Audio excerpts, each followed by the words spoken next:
to make sure that nothing has changed, right? Because right now we're operating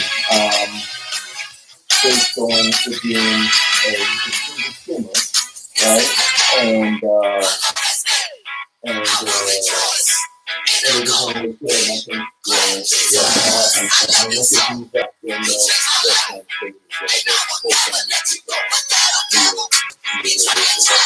you look like you're getting market from that. Oh, dude, man. I know. You look at and I got 3 times on day, you know. And, you know, I was doing $3,000 a day. You know, about $1.90. I don't want to get my budget out. Because that's exactly where you get out there. And also, I thought it was a good people.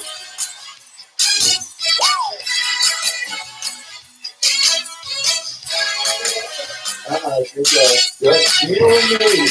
You know who this is. How are you? How are you? Good.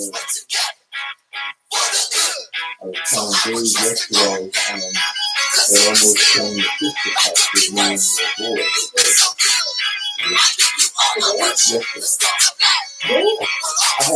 I had Charles, the pastor, and this other guy had this second.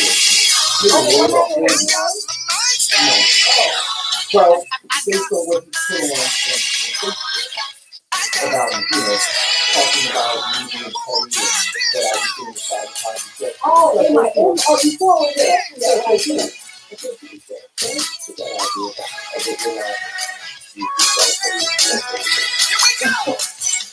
But I think that's what I'm going and I never told you that. Are you in the phone? No, that's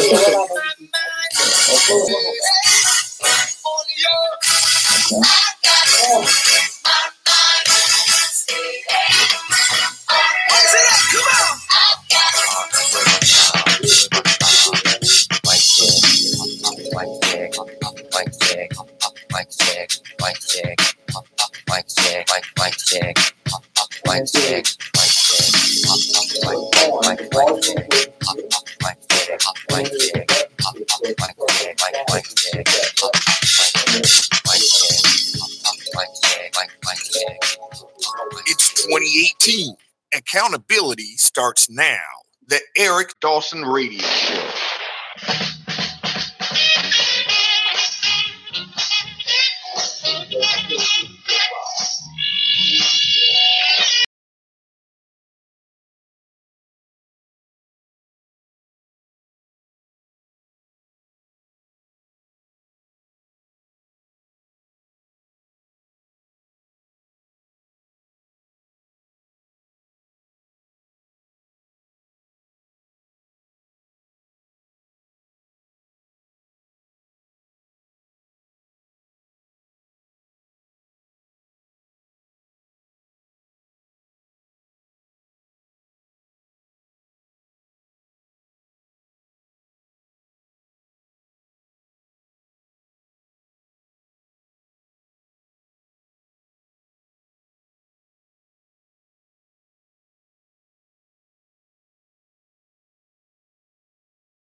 Time to wake up your mind. Time to be informed, engaged, and empowered. It's time for the Eric Dawson Radio Show. Smart call, say what's up. Oh, it's you. Hey, bro. Yo, what's up, man? What's listening to you? Thank you very much. You've got news from Essex County, New Jersey, and beyond. In obscene terms, he said, accountability starts here. Now give me a beat. I'm concerned because we have elected people who, to me, have the acumen to begin to try to figure it out. It's the Eric Dawson Radio Show on RTH 2000. Hey, good morning. This is Eric Dawson. This is the Eric Dawson Radio Show, 95.1 FM, RTH 2000.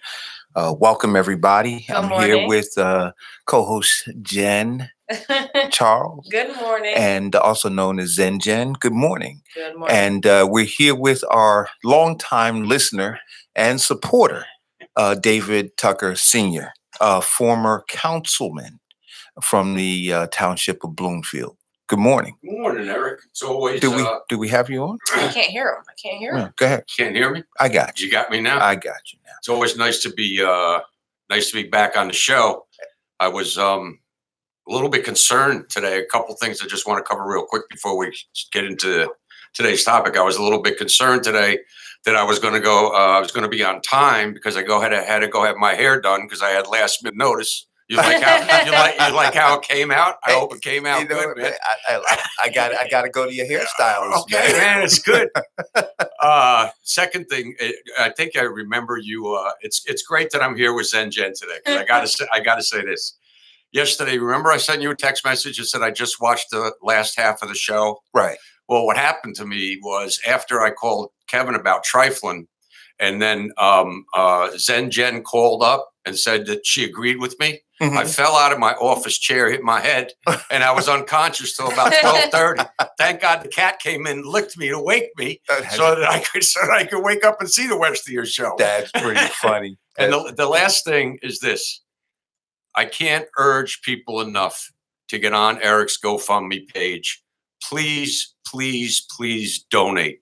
There's no other programming in Essex County or the state of New Jersey that offers what Eric offers and the truth to power that Eric speaks. Whether you agree with him or disagree with him on certain things, it's a learning process. And it never, ever, ever hurts to hear the other side of something. So those of you that are consistent watchers of the show, and I see some of you up there now commenting, please donate to Eric's GoFundMe page to keep this show going. Now, how much did you say you needed me to pay you to say that?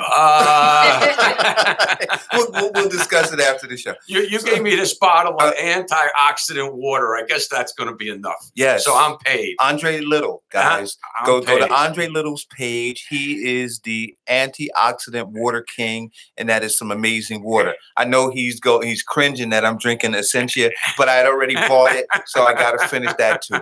But listen, before we get started on the various topics, I got to say that, I was watching last night. Somebody tagged me in on an event that the mayor and the council folks in Newark are holding.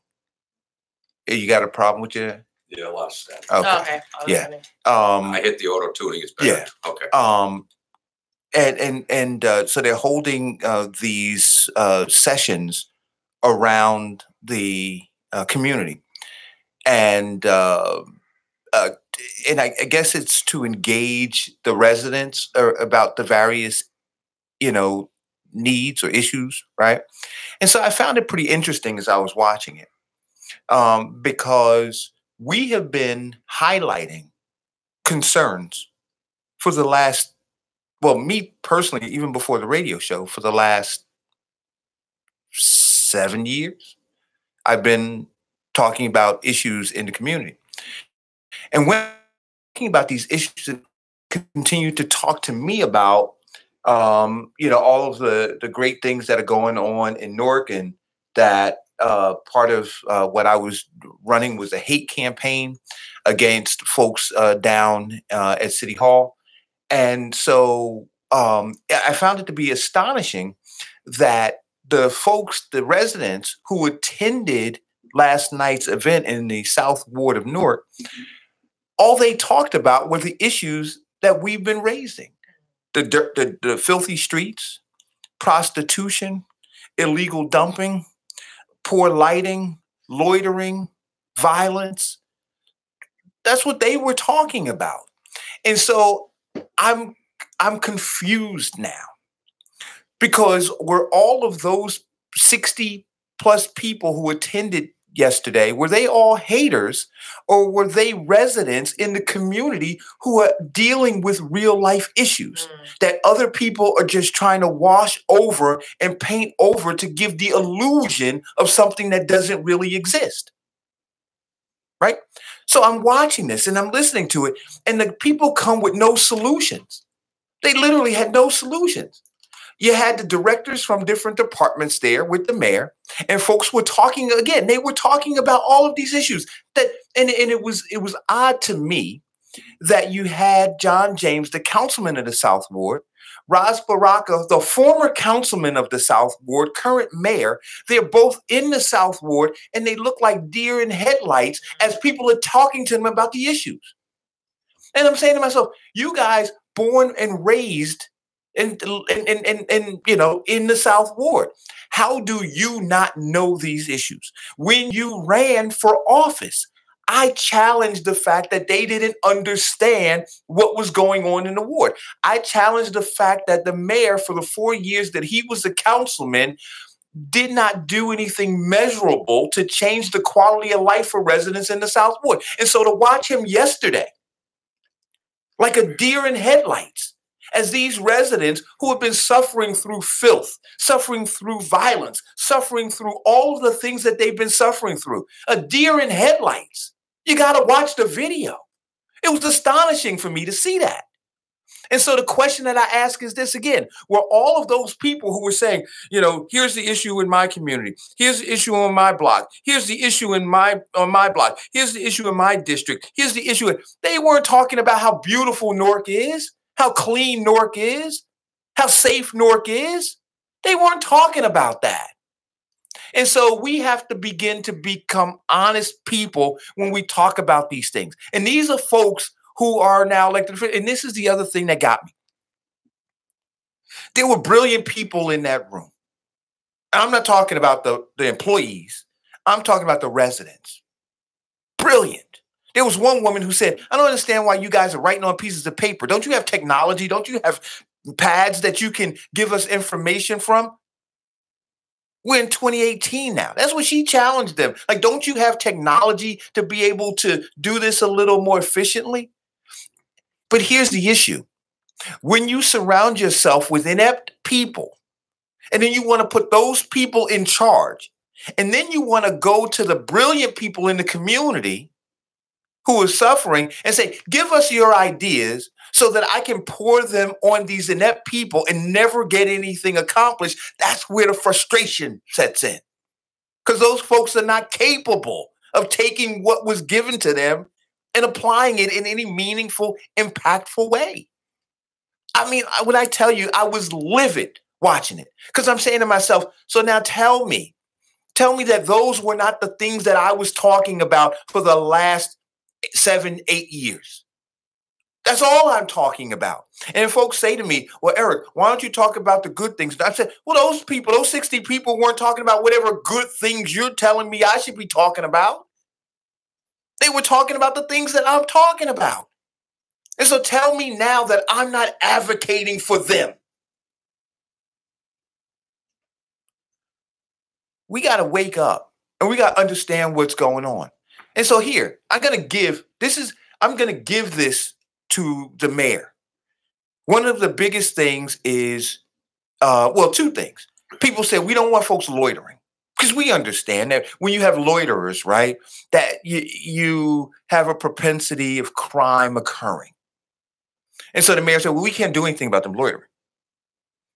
We can't arrest them. We can't do anything. You guys, the council is a body of lawmakers. So the mayor needs to sit down on that, right? And they need to talk to the council because the council writes ordinances. And the council makes determinations about what loitering means and what the penalty for loitering might be. So there needs to be a body of council people who are having that conversation, not the mayor, but the council. But when again, you have the council that is tied to the hip with the mayor, well, once the mayor says what he says, well, those council people say, oh, okay, mayor.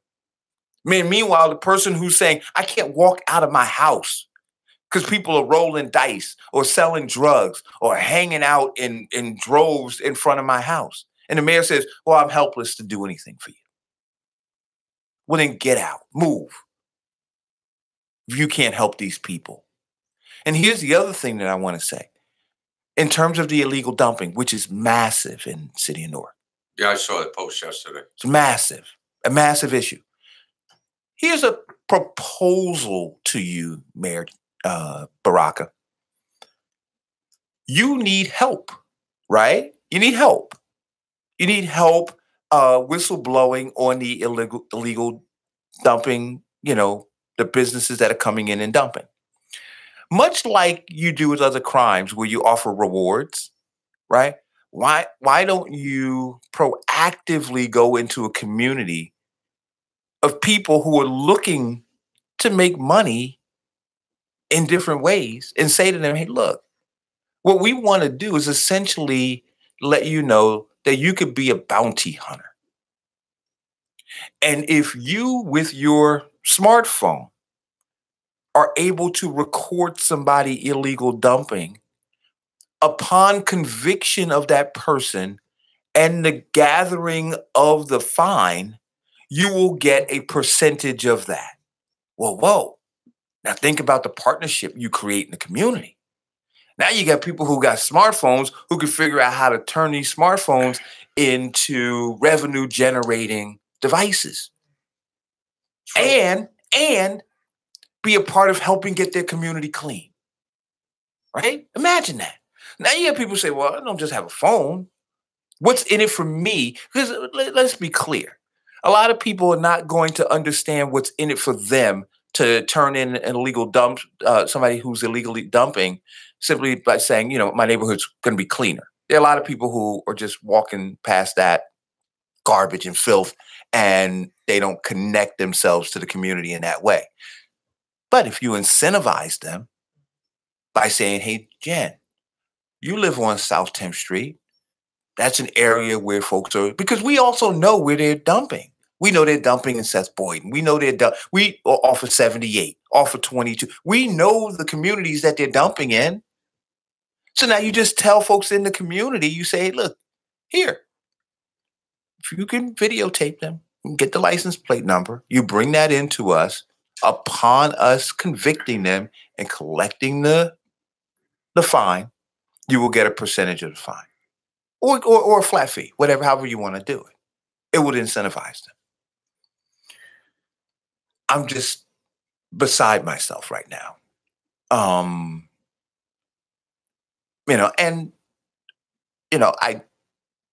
welcome folks from the administration, from these different departments, because now that you're going out into the community and you're hearing the things that I've been telling you, right?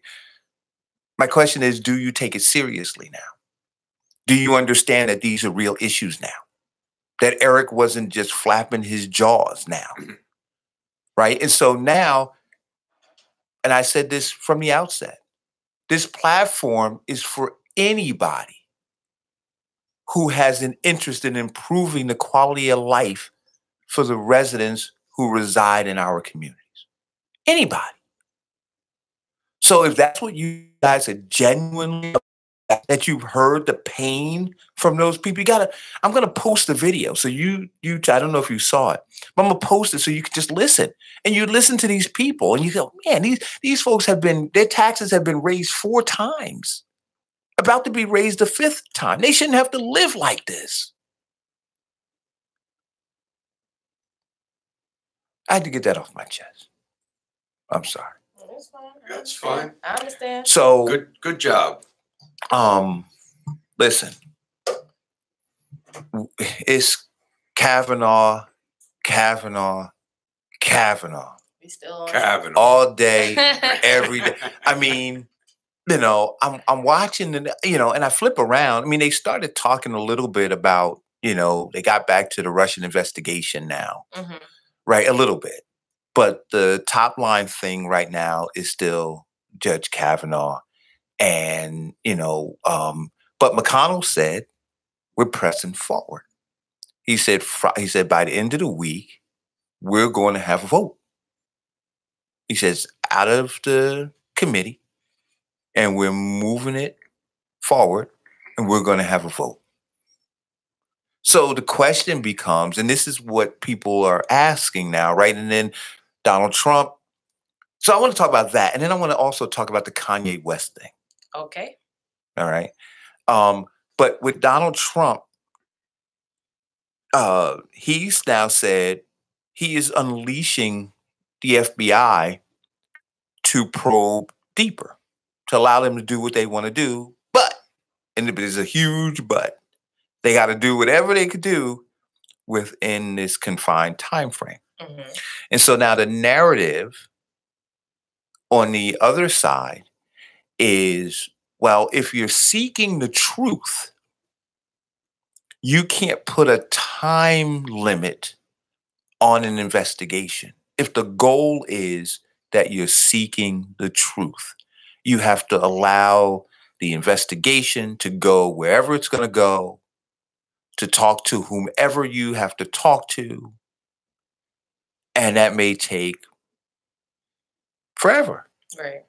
But that we should be willing to wait forever in order to seek the truth. Well, Eric, what you're talking about there is a Democratic strategy.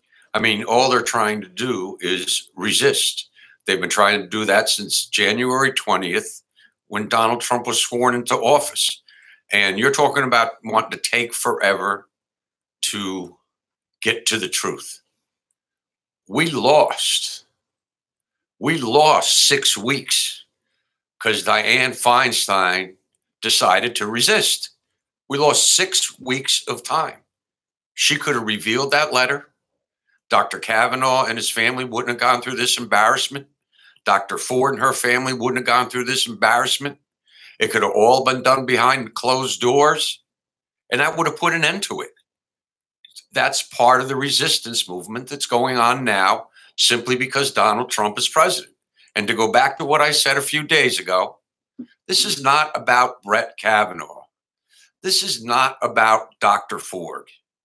This is all about Hillary Clinton losing the election, and it's all about Roe v. Wade.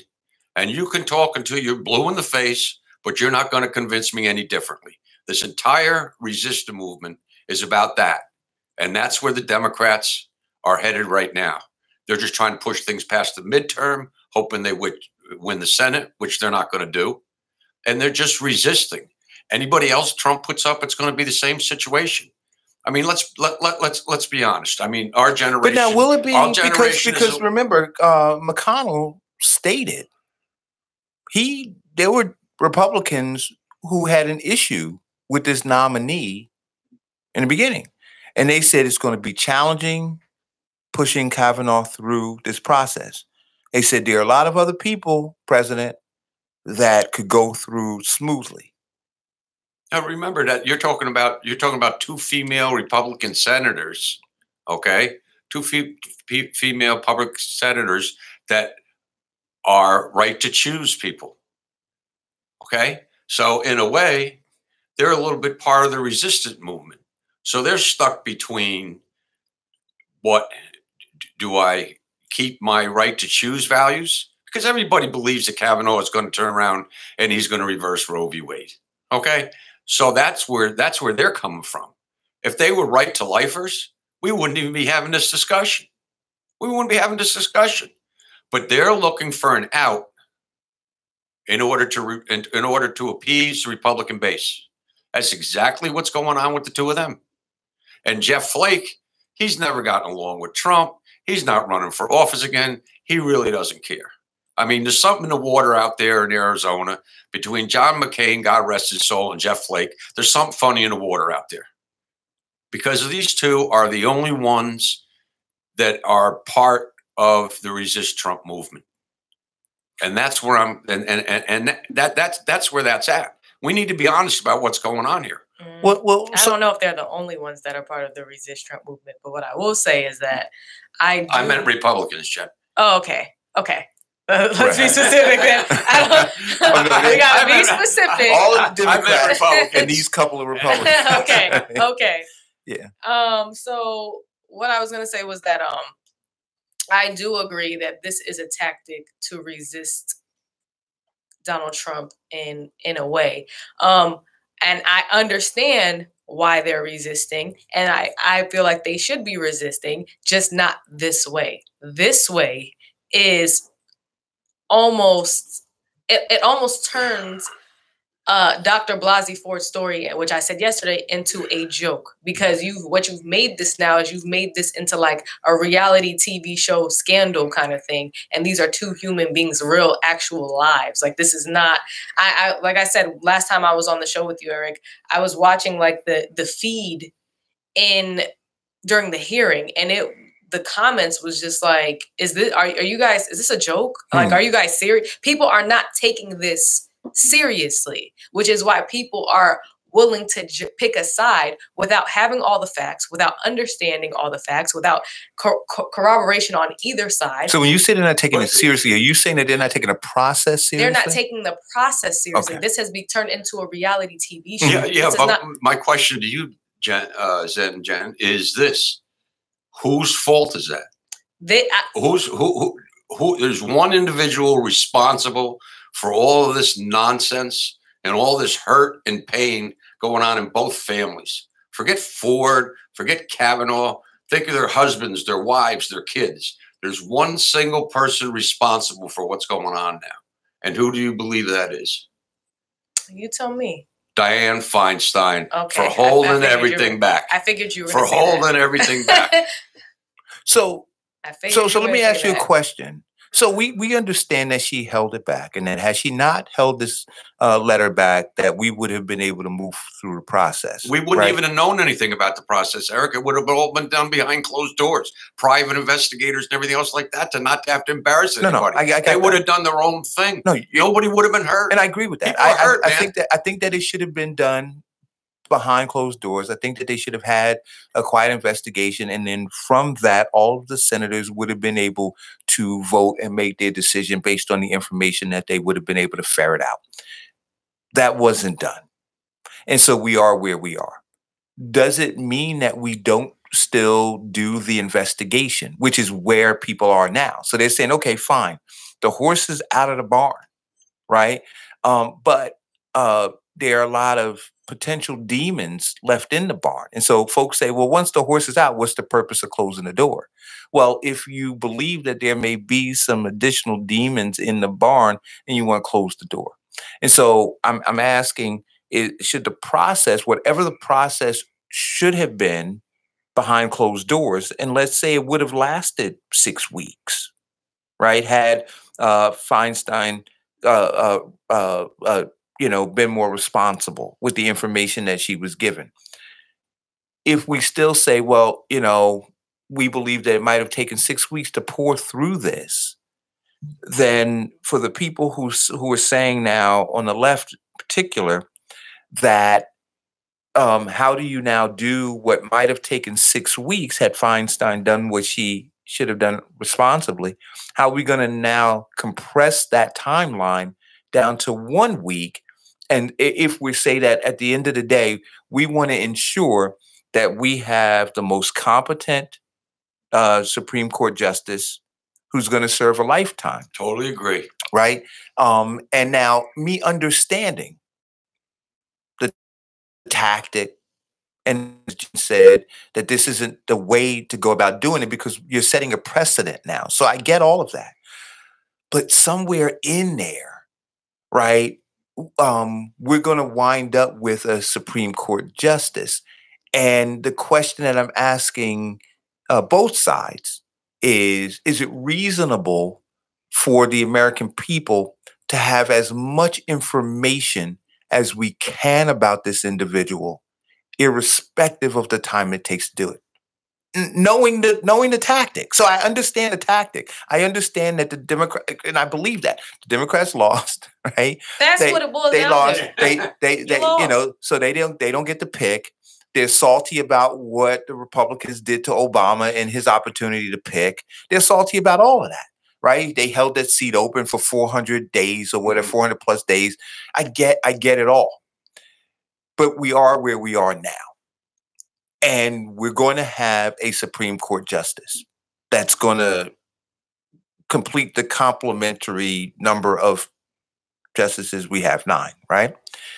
And he is going to, if it winds up being Kavanaugh, he's going to be a swing vote, right? In some very controversial, to say the least, things. Roe v. Wade, his views on some of the civil rights stuff, gay marriage, right? So these are real issues that folks and groups have fought to get, leverage and to, gain ground on. He has all but said in his writings that he's going to roll a lot of that back. So shouldn't we, not in terms of his ideology, because his ideology is what it is. And I get the fact that Democrats have an issue, but I'm talking about all of the other things that folks are looking to try to determine. He had a classmate now who is all over the news, who's saying, "No, he drank like a fish." Yeah, he drank like a fish. He said, I've seen him. And the question is that who the guy is? You also have people in the news that are denying that that's true. You do have people. Come on, let's go. There's people that have a problem with people personally. Okay, and they're going to come out against. And I agree with that. People coming in the other side. She said at this point. And so you're going to have more he say, she say, right? So you're going to have, and I believe that what's going to happen is you're going to have a person that's going to come out and say he did this, and then they're going to, Kavanaugh's going to find 4 people to say he didn't do it. Then they're going to have another person that says he did this thing. Then Kavanaugh's going to have 5 people that says he didn't do it. And the question is, should we be sifting through that? So here, go ahead. Sorry, Jen. Sorry, David. Go ahead, so here's what I will say. And very seldom do I agree with you, David. Very. We were through. Every time I say a part of me dies, but I will say that what I will say is I agree with you on the fact that this is all to resist the presidential election. I will agree with that. And I understand, because I feel like there should be some resistance to on the other side, on the left side. There should be some resistance to what's taking place. But what I want to ask the American people in general, especially the Democrats, I'm doing air quotes, because I feel like a lot of y'all are full of it. To all the Democrats who are in these feeds commenting on the reality TV show that you're watching, where were you when the election was taking place that allowed Donald Trump to be president in the first place? Where was all of your concern then? Now, all of you are jumping through hoops of fire to try to stop a train that already left the station. We're already here. So maybe had you been so concerned earlier in the process that now you completely disagree with because it didn't go your way, we wouldn't be here. But unfortunately, you didn't. So now what's happening is there's a judge that is about to be confirmed for Supreme Court that you feel is unfit, picked by a president that you feel is unfit, that you didn't do anything to stop him from getting elected in the first place. So who's truly to blame in this whole situation? That's what I want to know. And so here's the interesting thing. Listen, go ahead. This love affair is getting close to an engagement. Because now I agree 100% with Jen. If my wife's watching, honey, I'm sorry, but I'm falling in love with you. So here's the thing. And I watched Courtney Wicks put in there that Kavanaugh's views on stop and frisk, right? I have a major issue with stop and frisk, with profiling. I've seen young African Americans in Newark and Irvington and Harlem and Brooklyn in the Bronx, lined up 5, 6 deep by police officers, hands against the walls, and cops patting them down for just walking down the street and looking a certain way. So I get that. But again, like you said, Jen, where were the folks in terms of showing up and showing out? And I see Courtney talking about how Hillary won the popular vote. So well, but we understand that too, and so somebody had that conversation with me. But do we know how electoral votes work? Right, and so electoral votes here's the thing: based on the popular vote, isn't it? No, so the electoral vote is based on winning states, correct? Because each state gives you a certain number of electoral Americans in that state who vote, correct? Right. So it's based on. But it's not based cumulatively. No, it's not. Right. So, and so somebody said to me, well, we should abolish the Electoral College. Well, again, the horse is out of the barn. So we knew the game we were getting into. So it's kind of like if I'm playing baseball with you, right? And we know that it's a 9-inning game. Those are the rules, right? And at the end of 9 innings, you win. And I go, you know what? It should be a 12-inning game. We should play 2 more innings. Well, no, we knew when we took the field that it was a 9-inning game. So Donald Trump, my understanding is, as I watched the strategy, Donald Trump didn't run a campaign to get the popular vote. He ran a campaign specifically to win the Electoral College. That's the votes that matter. So he understood the rules of engagement, and then he won the game based on those rules. So moving forward, we can work to, if you believe that we should abolish or eliminate the Electoral College. But then the question I ask is this: what about states like Vermont and New Hampshire, right? When you can now win an election without even visiting those states anymore, if you don't have the Electoral College, because all you got to do is go to New York and go to California and go to Texas, go to these big states. And then so the small ones don't have any representation. The idea of the Electoral College right now is folks got to go. Cory Booker is where now? They said that he dispatched some of his people in Iowa. Why? Because Iowa is pivotal. But pivotal because we have an Electoral College. So Cory Booker right now is playing the game based on an Electoral College. I'm assuming he's going to show everybody out in Iowa the Spartacus movie. Which he should. So he's not playing the political game based on trying to win the popular vote. Because if he was, where would he be? He'd be in California. And it's the question. He'd be in New York. It's the question over whether the Electoral College is fair. And I don't know. I would hate for certain states to determine who becomes the president. And that's what would happen without the electoral vote. Now, I don't know if there should be amendments to it, but I know that certain states have way more people in it than other states. So if we go based on popular vote, certain states would control every presidential election. That's just how it would be, because certain states have way more people. And those states that have more people have more electoral. So it's an attempt to make it fair. An attempt. Right. I don't know how fair it is at that point. But the idea again is, and I agree with you, Jen, that if we understood all of the issues that hung in the balance, all of them, we have to really look and say the Democratic Party let us down. For all those people who are now looking at what's going on and you don't agree with it, you have to say the Democratic Party has let you down. Because they didn't do what they should have been doing in terms of educating and engaging not only their base, but folks outside their base, independents, in a way that said, hey, listen, here's what's important about this election. It's not just about winning the presidency. It's about all of these other issues, and then talking about those issues in a clear, concise way so that folks understood of them voting or not voting. That's it. And they didn't do that. They did not. And that's just a fact. And so we can have the discussion that, yes, whoever the Supreme Court justice is going to impact at least a generation and a half. Right? And that's unfortunate. That's unfortunate that it's someone that people feel is unfit. But and I look at it, and because again, but it still doesn't matter, though, Eric. It still doesn't matter. Take Kavanaugh out of the equation. Let's take him out of the equation. Okay, he's done. He's had it. He doesn't get confirmed.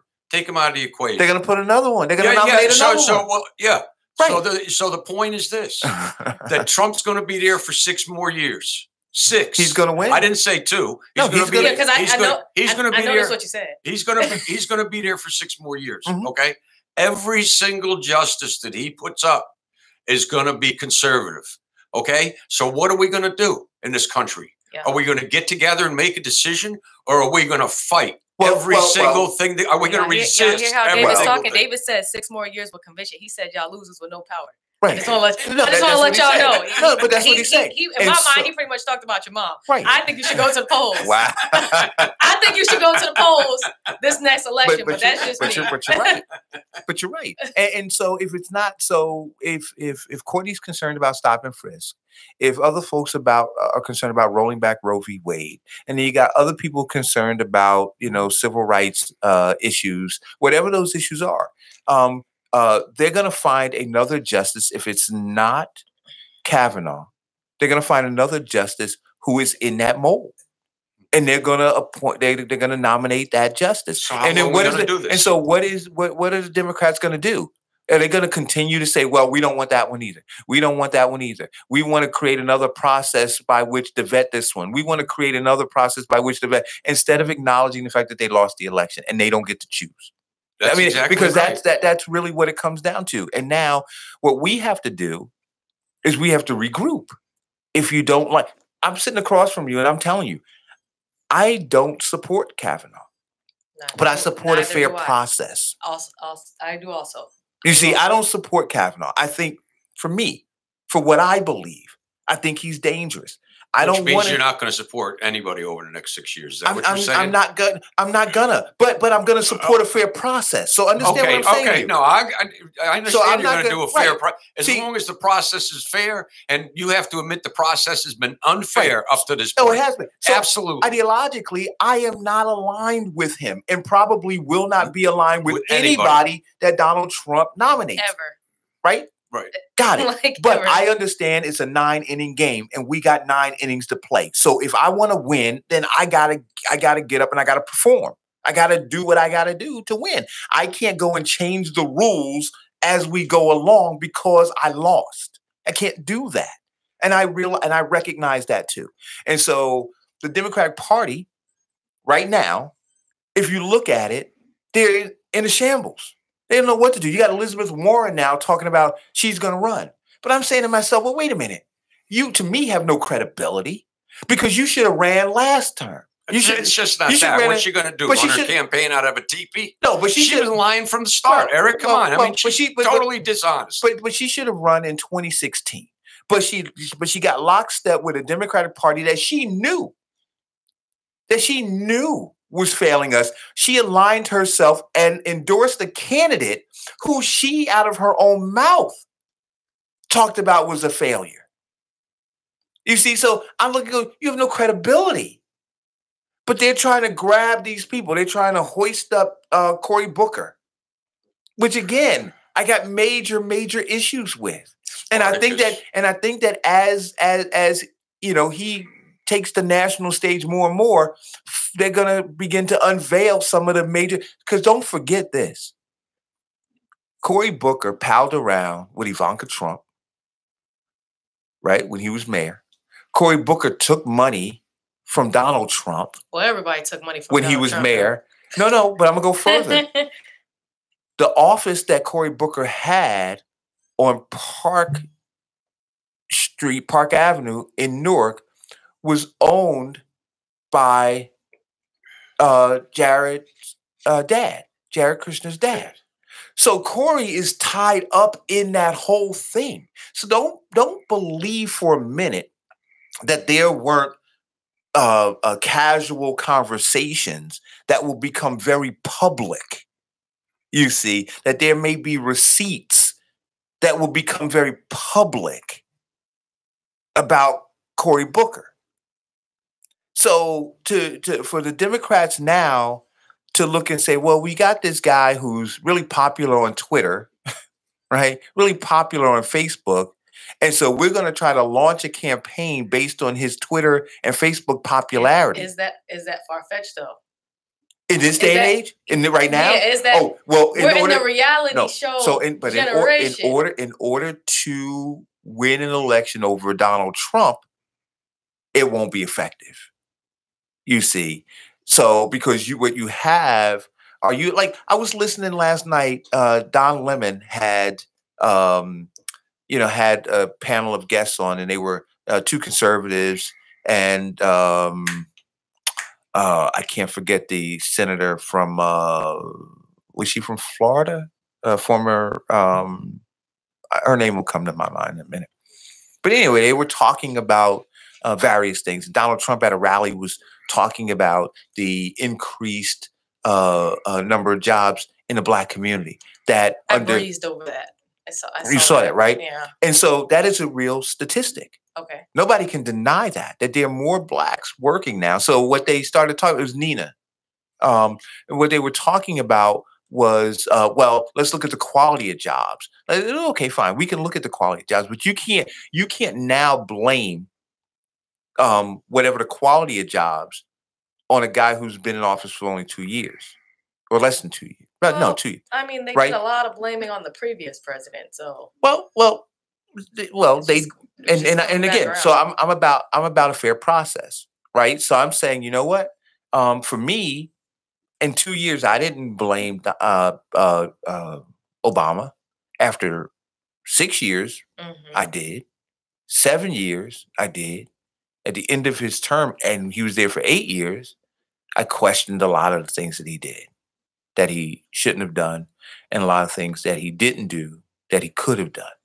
But I'm saying in 2 years, when you look now, they laughed at Donald Trump about NAFTA. But now you see Mexico and Canada are part of this agreement now. I'm sick of winning. Do you understand? And you have to be honest. But see, my thing is this. Y'all hear David talking greasy? I'm just letting y'all know. Yeah. But we have to be honest, right? So we have to say, did it work? Did he do that? Did that happen? And so when he can now, because this is how politics work, right? At some point, they're going to go down a checklist of things that he said he wanted to do and things that actually got done.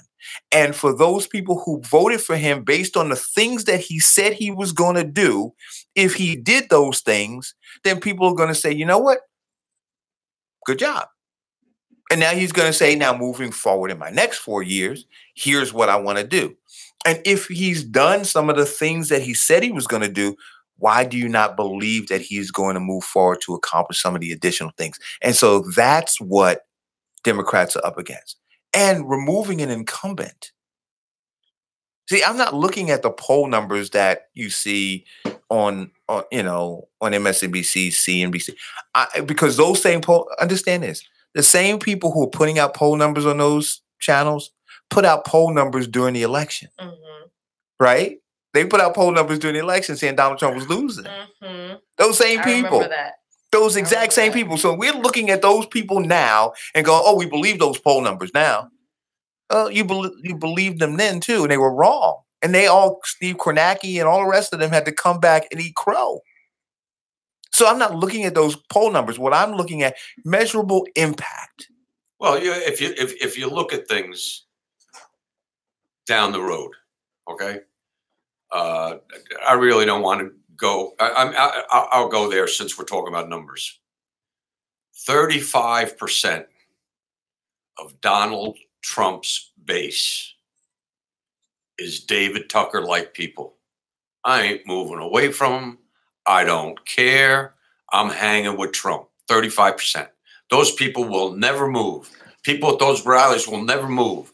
That means time out. That means of the other 65%, Donald Trump only needs to get 16% of that vote to win. So why won't you move? I agree with everything that he's done. What has he done wrong?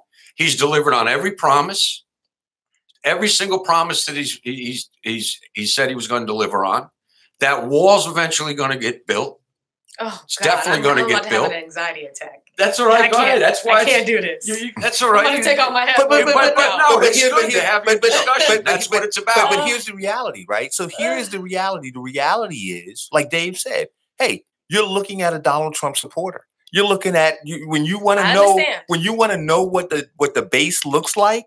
Here's what the base looks like. I He's get gonna, it. and here it, and so I want you to take a second and explain to people what it is that you see in his performance, specifically, if you can, what you see that is anchoring you more to him now than before. Can we just leave out the wall, please? I can't. No, I can't handle that talk. Well, but the wall is well, important to I them. can't. Okay. All right. That was his biggest promise. That was Okay. the first thing he Okay. promised. Okay. And personally, to me, okay, I'm 65. Right. All right. Started my Medicare, started my Social Security. Okay. My only other source of income for my wife and I when she retires, which she's not allowed to do till she's 75 because it pays my membership at the golf club. But anyway, while she keeps working, okay, the stock market is everything to me. David Tucker at age 65. My 401k plan. My 401k plan is through the roof. Once Trump gets done with Japan, once Trump gets done with China and these trade negotiations, it's going to go even further. So personally, he's taken my 401k plan up about 45% in the moves that he's made. Everybody made fun of him when he started putting tariffs on. The man's been right. He's been right about all that stuff. So the economy is in great shape. I forget who said it. It's the economy, stupid. That's what people are talking about when they're in the election. He also takes a stand. He speaks. To me, he speaks truth to power with the press. He doesn't run and hide from anybody. There's nobody ever been a president like Donald Trump. The problem with this country is that it's been run by politicians. Donald Trump is not a politician. He's the most open-minded president that we have. You can like or dislike his tweets. I don't care. But you know what's going on in that man's mind consistently on a daily basis. He goes out to the helicopter. He addresses people. He doesn't hide. He doesn't hide from anything.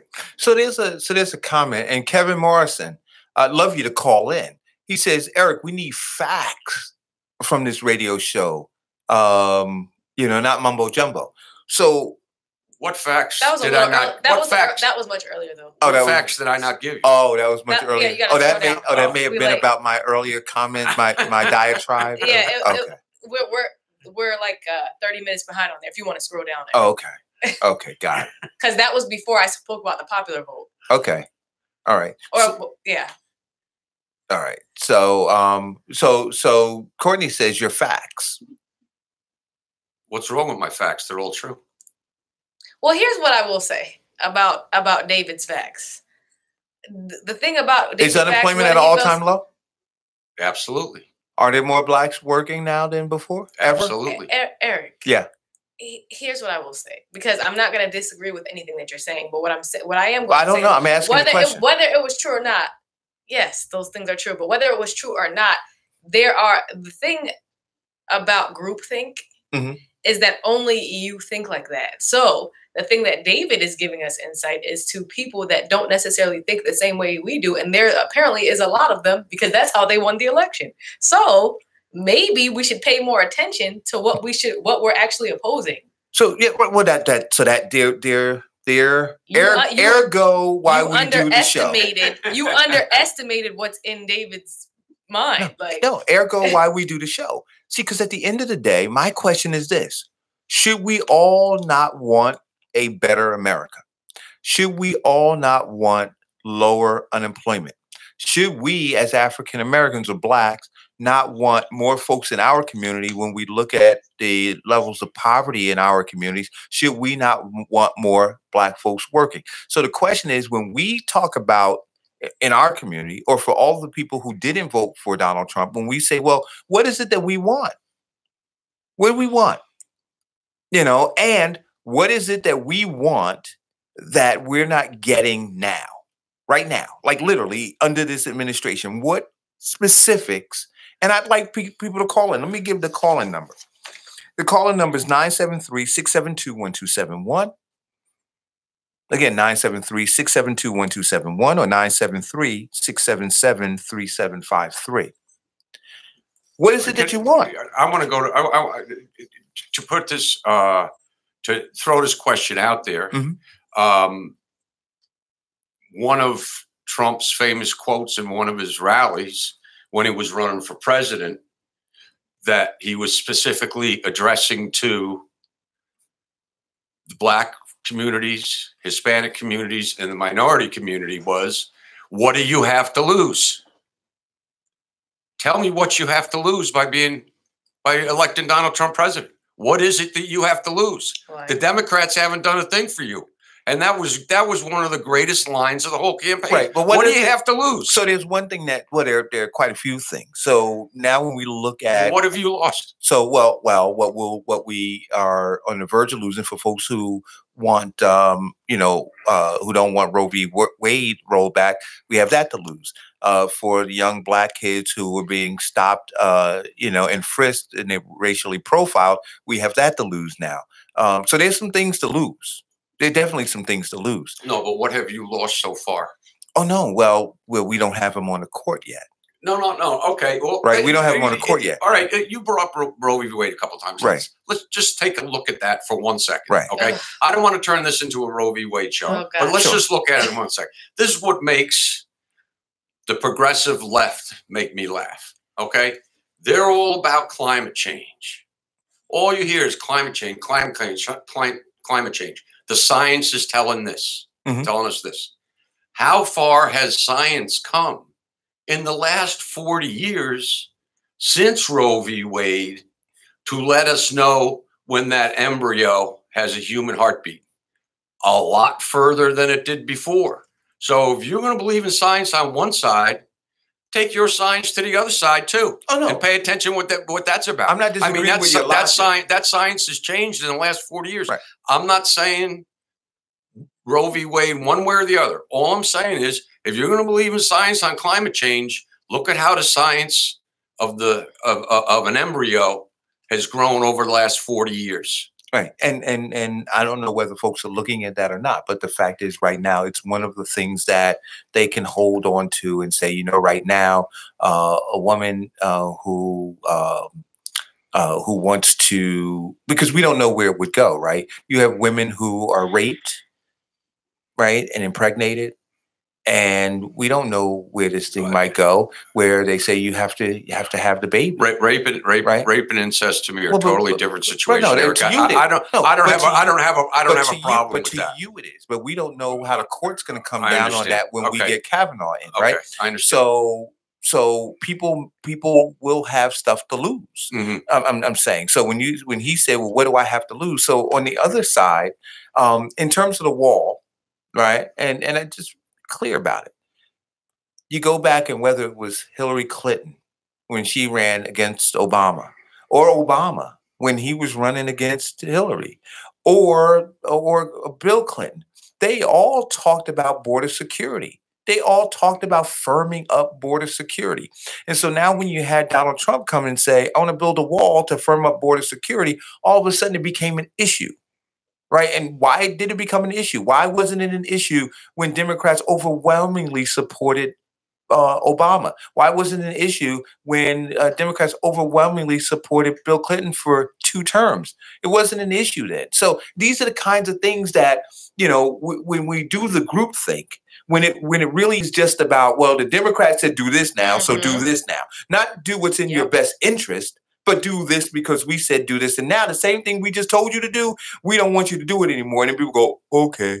No, if it was something that meant something to you when Clinton said it, right? Because they would, and I'm talking about everybody, not just the voter, but the media. The media wasn't up in arms about the conversation about firming up the borders. The media wasn't up in arms when Obama was deporting undocumented people at unprecedented numbers. They weren't. And that's just a fact. And so now, if you're up in arms about it, the only question I ever ask people is this: why weren't you up in arms about it before? Why are you up about it now? And it's this. And the media never talked about this. That picture that they showed of the kids in the holding pen, That wasn't during Trump's administration. That was a photo that was taken during Obama's administration. That's why you don't see the photo circulated anymore. But that's why you don't see it anymore. Because once they realized, oh shit, that's not Trump, that's Obama. They didn't continue to tell the truth about it and say, well, he did it too. Right. And if you're appalled at this picture, then you should be appalled at what the former president did. They didn't want that because they want to drive a different narrative. So my thing is this: do we want security or not? Because we wanted it during Bill Clinton, right? We wanted it enough for Hillary Clinton that she won the popular vote, right? We wanted it with Obama. That's why we got two terms with him, because he was talking about it. And so I'm saying, well, why now don't we want it? Because a Republican is talking about it? Yeah. Is it something that's in our best interest? Abe Kelly just put up a comment a little bit earlier about, why is it that white men want to control a woman's body? Abe, what I don't understand what you're talking about. White men want to control what goes on with a woman's body. Is that a racially motivated remark, or because I'm a white Republican sitting here and not a black Republican who may feel the same way about Roe v. Wade? Is that why it was necessary for you to make that remark? What was the remark? I'm sorry. She said that. Who was it? Abe Kelly. Oh, that's a guy. Oh, is it? Okay. Yeah. Said that. Why do white men need to feel like they need to control women's bodies? Well, the one thing I can say is that's who's in control, and that's the face of the Republican Party. So I understand why he said that. But I sat next to Natalie Rivera when she came here. Was she was a Democrat or Republican? Doesn't matter. Natalie she was a black Democrat. woman, and she agreed. And I think I see her actually agreeing in the feed. So I don't know if it's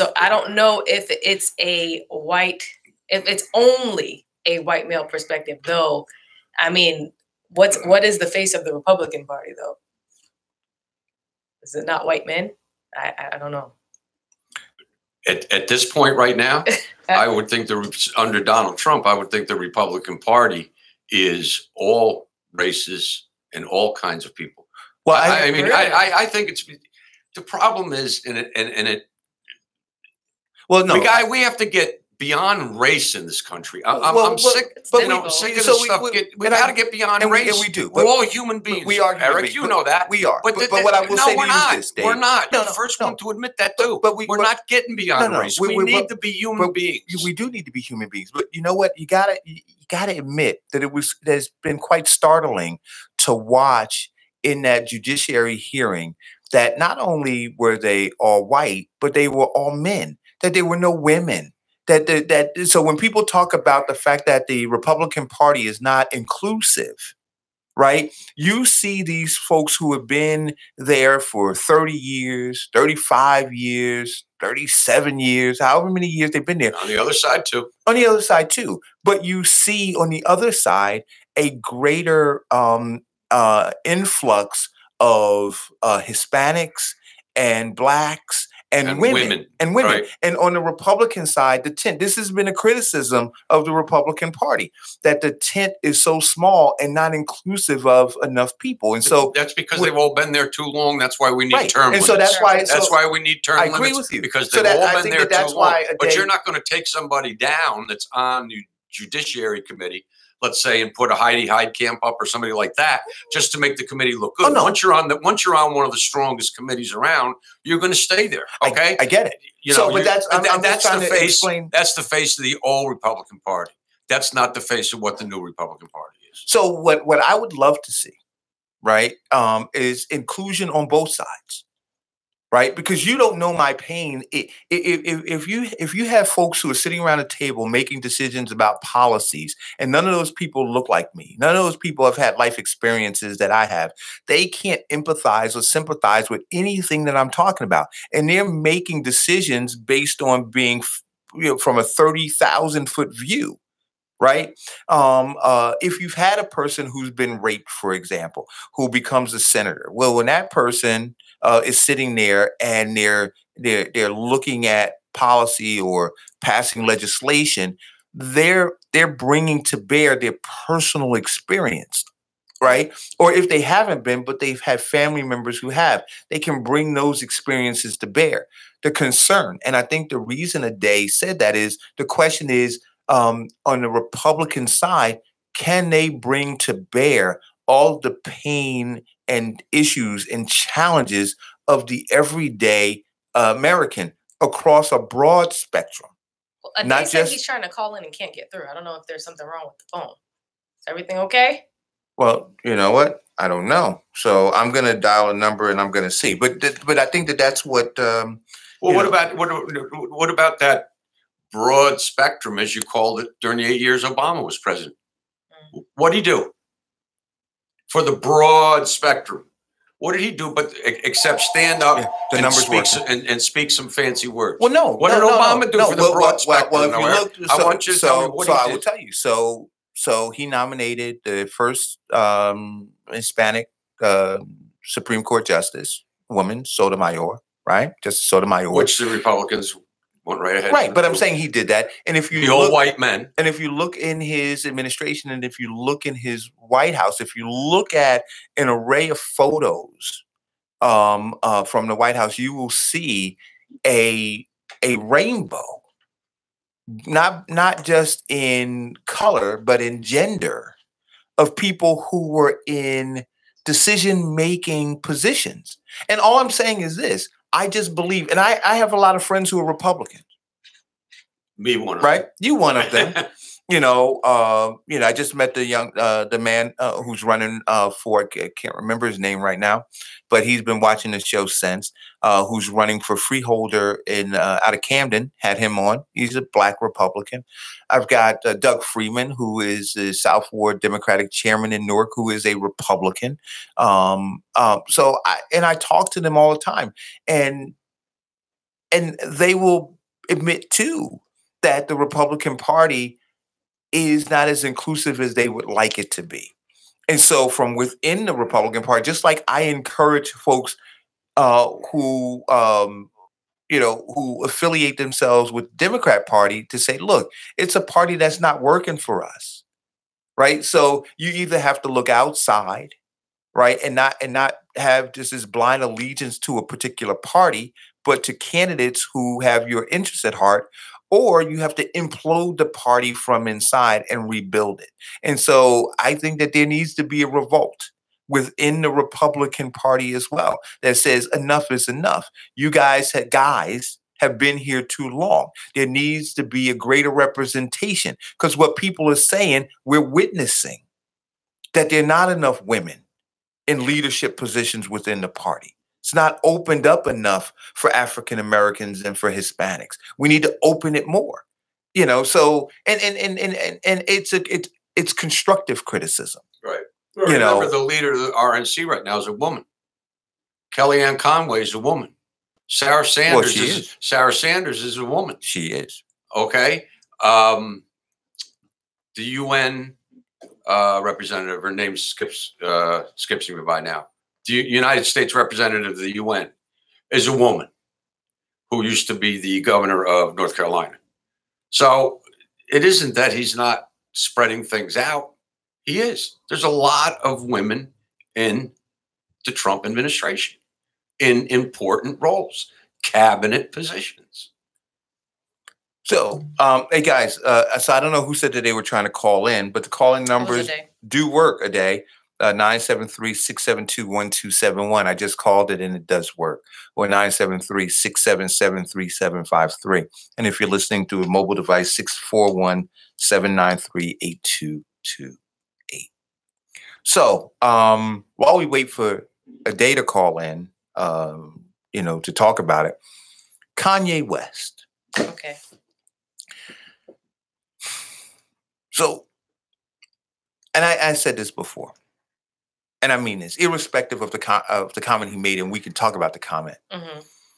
I don't think that Kanye's a well guy. Mm-hmm. No, he says he's not well. Right. So he's not a well guy. Okay. I think that he's suffering from at least depression and post-traumatic stress disorder. Mhm. I think And that bipolar disorder. and bipolar disorder. I think that his mother's untimely demise has had a profound impact on his life And mental health. and his mental condition. Mhm. Hello, caller, go. Hey, it's a day. Hey, brother. Hey, Day. Good morning, a day. First, I want to say it's hard to interpret text and comments, so don't think I'm being like this extreme radical. But when you look at the Republican Party, only 2 of its senators are women. So you have to take that into account. And you look at the Judiciary Committee and all these other committees. There's not a lot of representation. And I'm not saying the Democrats are a better option, but when you look at the other aisle, I think it was about 3 or 4 women on that side representing the Democrats.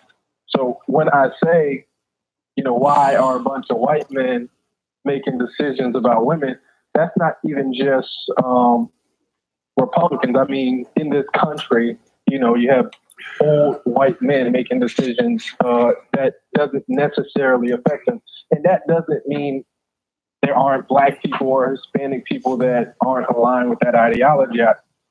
But for, the face of the country, that's what it is. Okay. Okay, I agree. Thank you for setting the record straight, Abe. All right. And in a day, can I ask you while I have you on the line? And this is to kind of go back to what I talked about at the beginning of the show, but I know that you, Terrence Bankston, and Renee Brooks have been doing extraordinary work with the Walk the Walk. And the post that you put up yesterday was an extraordinary post. Did you? I know Terrence happened to attend the event in the South Ward, and I think Renee said she was going by. Were you able to make that? Yeah. So we were there in both the South Ward and the Central Ward. Mm-hmm. So that I'm not sure like the live feed. So everything that you said was on point. It was interesting to say the least being there, but we felt it was effective to hear some of the constituents in those wards and other wards, and we'll try to go out to some of the other ones. But it's interesting for us as far as hearing all of those complaints 10 weeks after the election, and now we're seeing the city react. I think it's very reactionary to what we were able to accomplish over the summer. So, do you have any indication of what the next steps are? So, again, when we were doing the walk, we were going door to door, talking to residents and gathering information about various things, and and talking to them about term limits as one of the number one issues. But as the mayor and the council folks from those respective wards and the directors of the various departments within the city go around, they're gathering this stuff. They're having this conversation. But I did hear one woman ask last night. She said, "Well, what's the timeline on the specific thing was increasing the wattage so that we have brighter lights and on corridors where it's dimly lit and where there's a greater propensity for crime to occur." And they said that, "Oh, well, we're going to work on doing that." And she said, "Well, can you give me a timeline?" And then there was some hesitation. So do we have, based on them now having gathered that information from those folks, when those folks are going to see some relief from the various issues? I was actually sitting right in that vicinity when that question was asked, and when the question about, we're in this age of technology, everything should be within the fingertips. So again, it wasn't a direct answer. You still got some of the political answers. We're working on it as soon as we can. But to hear those residents actually say, we're looking for a time frame, and very adamant about it, I think you know, you hear we're going to work on it fast, but that's not what the residents want. And we knew that based on our study over the course of those 10 weeks. A day. It's Dave. While I have you on the phone, I would just like to compliment you and everybody else that's been part of the Walk the Walk program. I have that page on my Facebook, and I read everything that Renee's doing. I'm proud of what you're doing. I think that you're doing a great job, and I only wish that other communities would start to do what you're doing and making people more aware. So I just wanted to congratulate you on your work on that. I appreciate it. And I want to, again, take the time to thank Renee and Terrence. I think we're a great group, and again, we're at the point where the city is starting to react to what we've done and what we're continuing to do. Congratulations. Well, keep up the great work, brother. Appreciate you. All right. Bye. So there was another caller that was calling. Please call back. And then if you call on the one line, so people understand what happens is, so a day called on the 672 line, but there's a 677 line. So you can call on that one and I can bring you on. Caller, go. Well, great rising, people. Good morning. Manira, how are you, Manira? Walk the walk, been walking the walk, talking the talk, and doing the work for 25 years plus. And first, I want to commend Walk the Walk for, carrying it on, and let's be clear that Walk the Walk is not only walking the streets, but it's also putting in place and a platform and creating opportunities for us and by us. So that's also Walk the Walk. Let's be clear. These people assemblies that is now going on in our community, I want the people to be clear that people assemblies are community platforms that's for the people and by the people. Number one, those individuals who are in these meetings need to first do some research about people's assemblies. And once you understand what people's assemblies are about, you wouldn't have no politician and his cronies or his lackeys standing there creating a platform and controlling the platform in front of you. Number one, you would not have that. People assemblies create platforms for themselves. They create policies like the housing, the housing coalition that I'm a part of. Mm-hmm. We push the inclusionary zone. We push for the rent control policy. This is what the People's Assembly, we create policies and we push them to our politician and we demand that they vote on them and strengthen these policies that we as a people develop and put in front of them.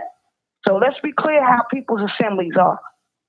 And also, we also take control of our community. Now, if a people's assembly, we should be telling, like that lady said in the meeting, what you going to do about turning up these lights? I think that was Donna Jackson.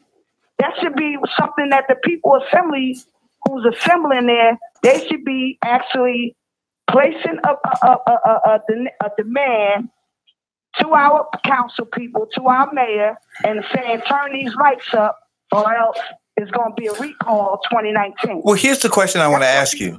But Munira, and I agree with you. So here's the question, and here's the other thing that infuriated me, and I want to get back to it at some point talking about Kanye. But here's the other thing that concerned me about the People's Assembly. If all of those folks were concerned about the various issues that they voiced last night at King's Restaurant on Clinton Avenue, why couldn't they have assembled without the mayor assembling them? And then why couldn't they then? Because I think that that's what needs to happen. So because now what you have is you have the dog.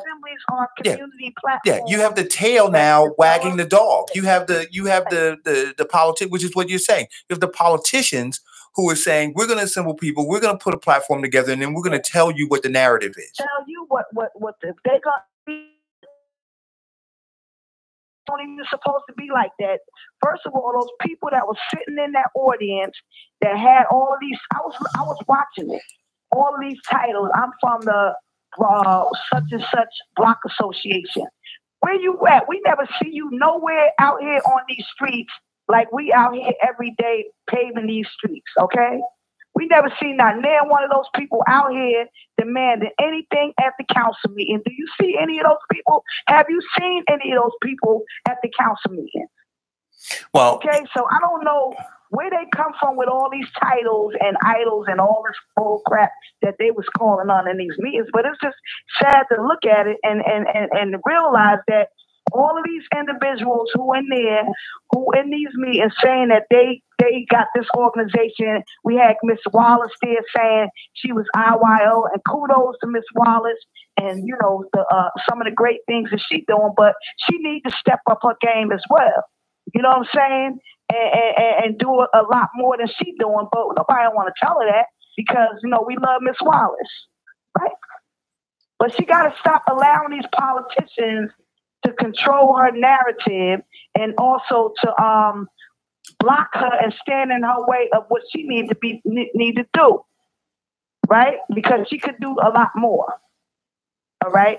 But anyway, I'm just like saying to the people, listen, first of all, do your research about what people assemblies are.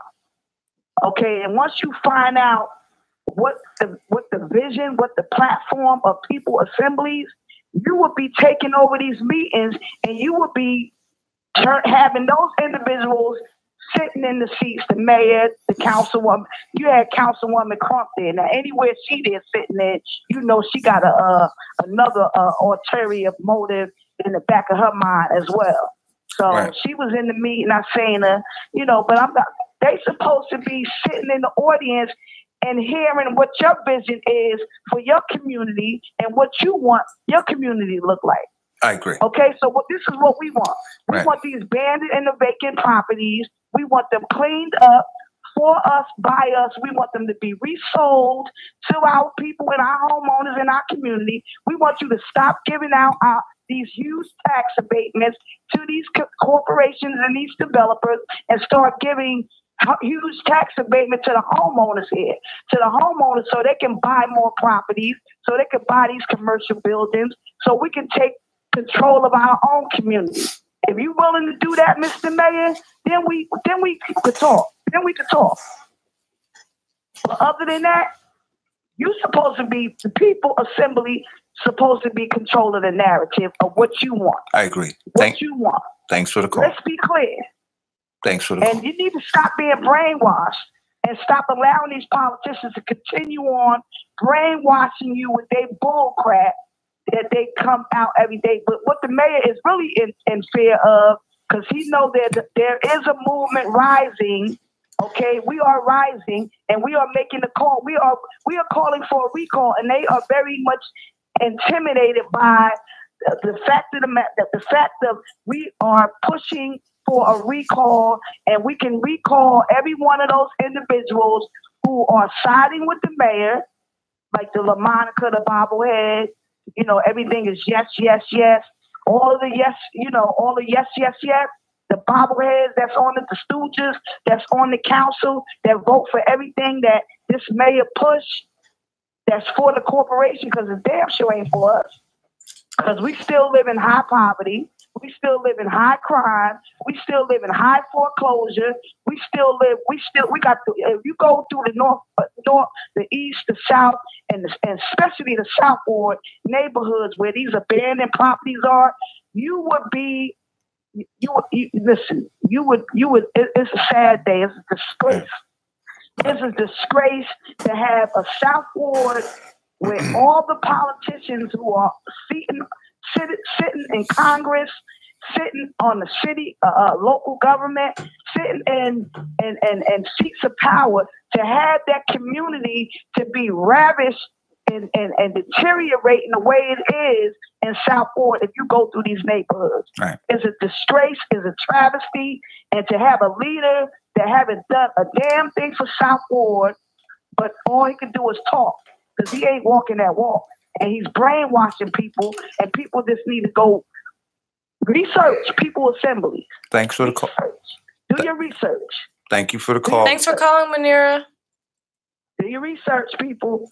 I hear you. So, you know, I want to try to get back to Kanye. I want this comment. Munir is 100% correct.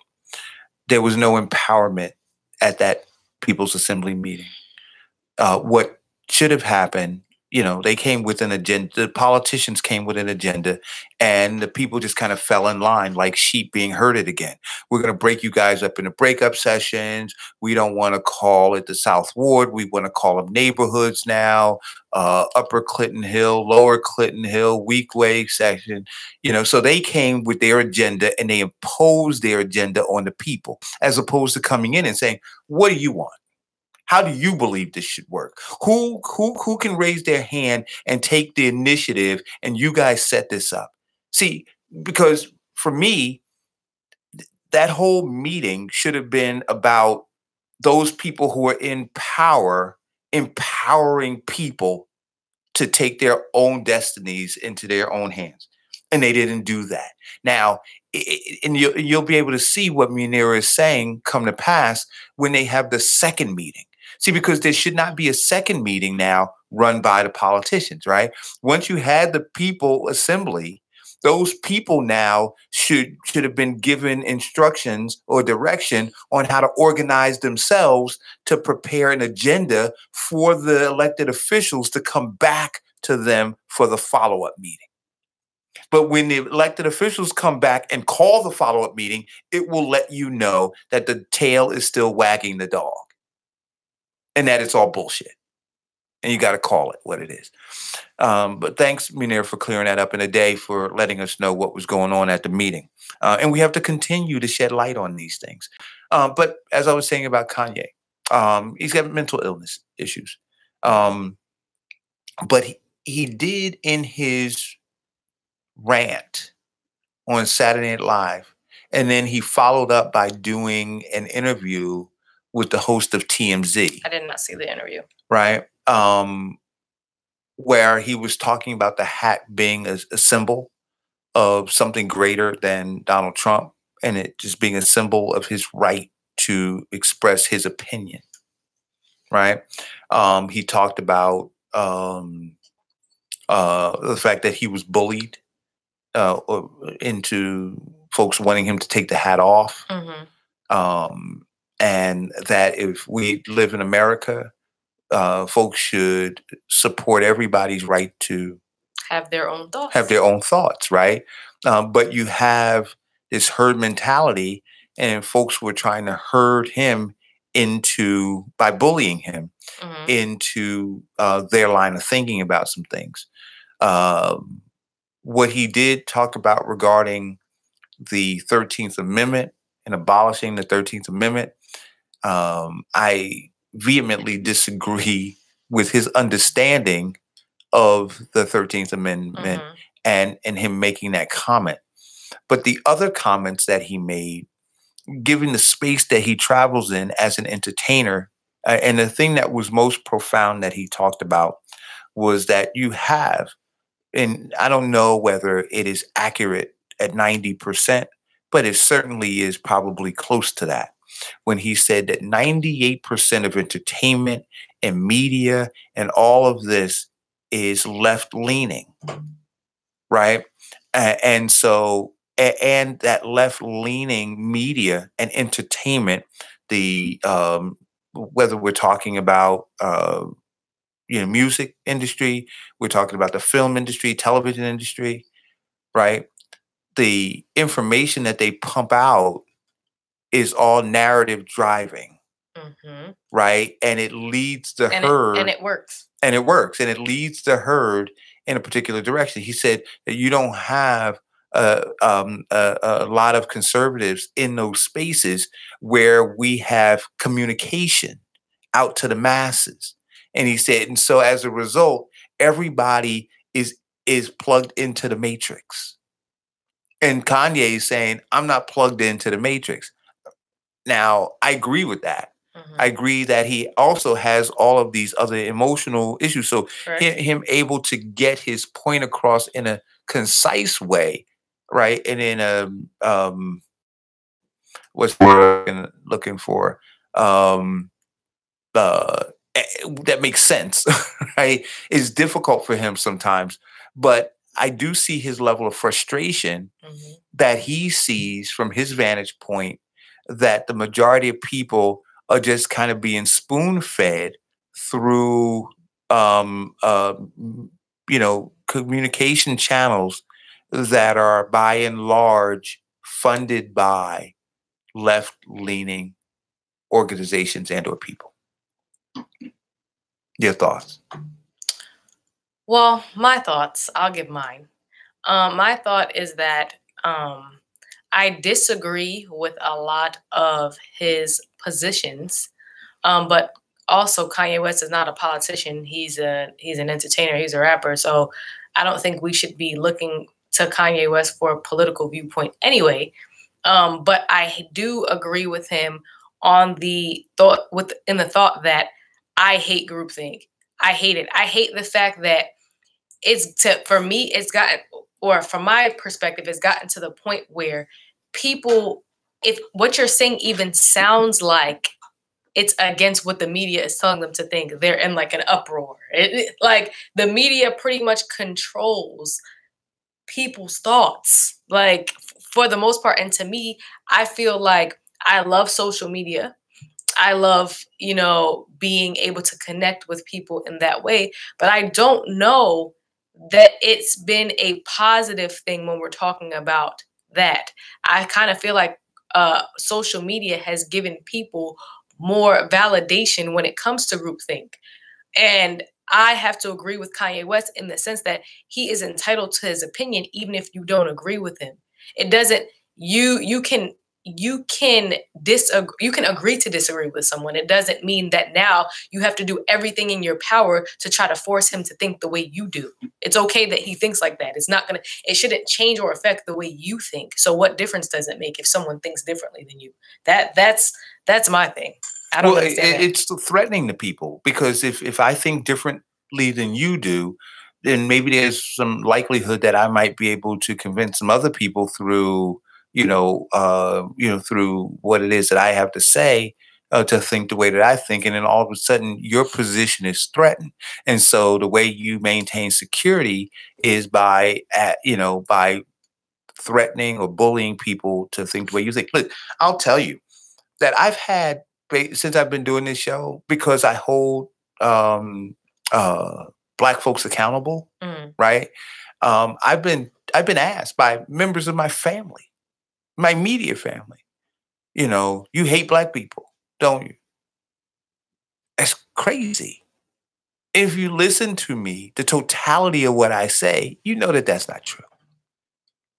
But because it does not subscribe to groupthink, right? Because I don't turn on, MSNBC and allow it to fill my brain and to tell you what and to tell me what to think, right? That I'll turn on Fox News, I'll turn on some other channels, I'll listen to various radio programs, I'll read all of the different newspapers, and then I assess it, and then I offer my opinion based on assessing all of that. Correct. Well, that's not what I'm supposed to do.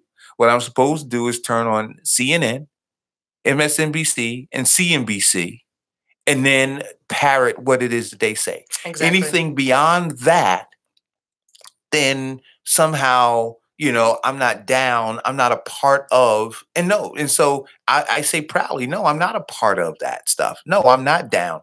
But where you are wrong is that I hate Black people, right? Well, David, you don't comment on this, but like what I will say is that the Black card is BS anyway. So who cares if you're not down enough? Like I gave up on that whole ideology. All the Black card is, or the whole idea of being down is crabs in a bucket trying to invalidate one another. Like you don't control my blackness. So unfortunately, whether you disagree with my viewpoints or not, I'm still black. Whether you disagree with Kanye's viewpoints or not, he still is what he is, and he still is a black man in this country. So whatever. Yeah, but there's a lot of bullying going on regarding those kinds of things.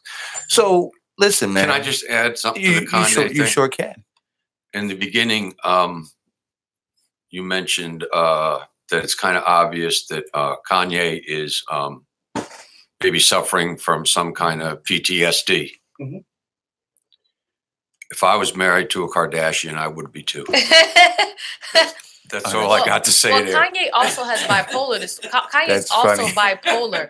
And I think part of the problem is that people, and I've said this in the past, people correlate or think that a mental illness is synonymous with stupidity. So because you are able to express a thought, that means you are able to express a clear thought. And that is not the case. Sometimes it sounds like you're coming from a place where you're thinking clearly, and you're not, because you have this mental illness. Kanye West could wake up tomorrow morning and feel completely different than he felt yesterday. That is part of the disorder in which he has. But once again, we should not be looking to entertainers for political viewpoint anyway. So it doesn't matter. His opinion is his opinion. So what? Like, that's how he feels. Groupthink is what's really destroying things now. Jen, I agree with you 100%. Eric, you know me long enough to know I'm not a group thinker, man. I'm pretty much of an individual, and I don't expect other people to agree with me or expect other people to follow me. I certainly don't like that. I like being my own man. I like being who I am.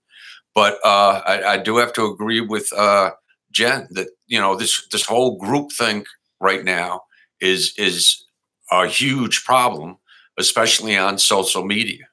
We need to all be able to think as individuals and not espouse to any one TV network, any one individual. Need to weigh both sides of an argument and come to your own conclusion as to that's why I can't thank you enough for having me on today, Eric, and allowing me to express my opinions, because it is the opposite side of the argument of what most of your watchers have. And I'm not trying to convince anybody of anything.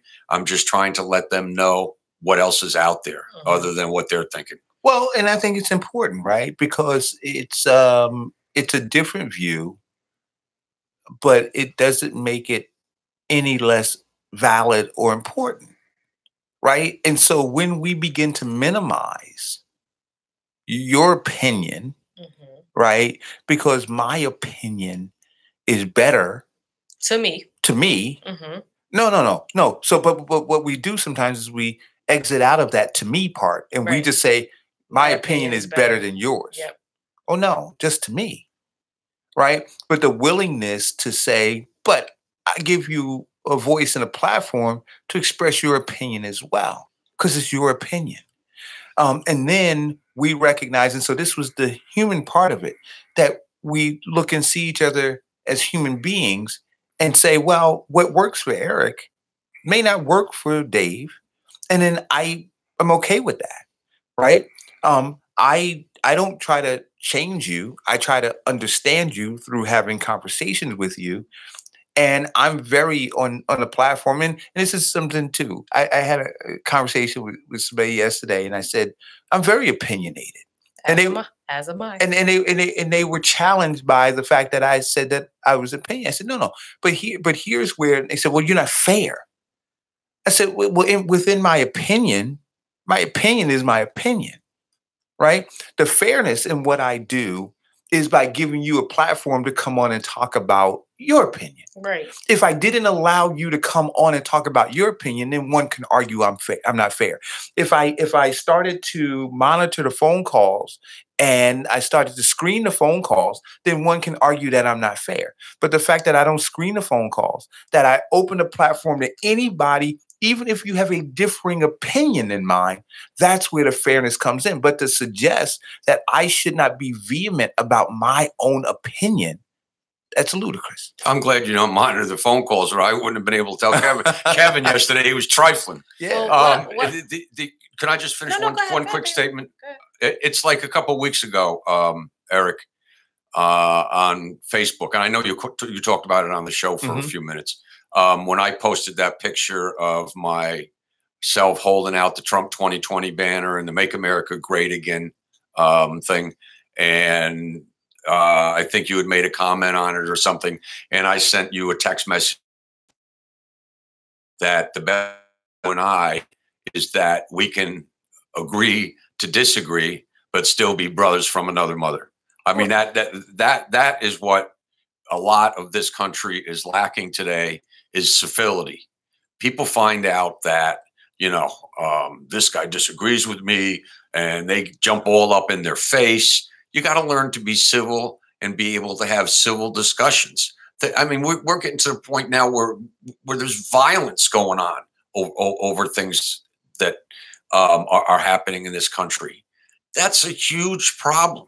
I mean, I wanted to, I'm sure that Jen has nothing against me personally. I mean, here's the three of us sitting here having a calm discussion, having a debate over what's going on in this country, and we're going to all walk out of the room and we're going to be friends. There's not going to be, Jen's not going to be throwing anything against the wall. Eric's not going to rip off his headphones. I'm not going to go out and beat somebody up in the street. It's all about civility. And right now, my biggest fear for this country, on both sides, not just one side, on both sides, my biggest fear for this country is that we are not being civil toward one another. Black, white, Asian, I don't care what you are. We need to get some more civility back in this country. And I will say this. Okay? And this pains me to say it as much as it pained Jen to agree with me. I will say that Trump, this is killing me. I will say that Trump needs to tone down his rhetoric and his tweets just a little bit to help bring that civility back. Just a little, David? Just a little. Jen. Oh, okay. So what I was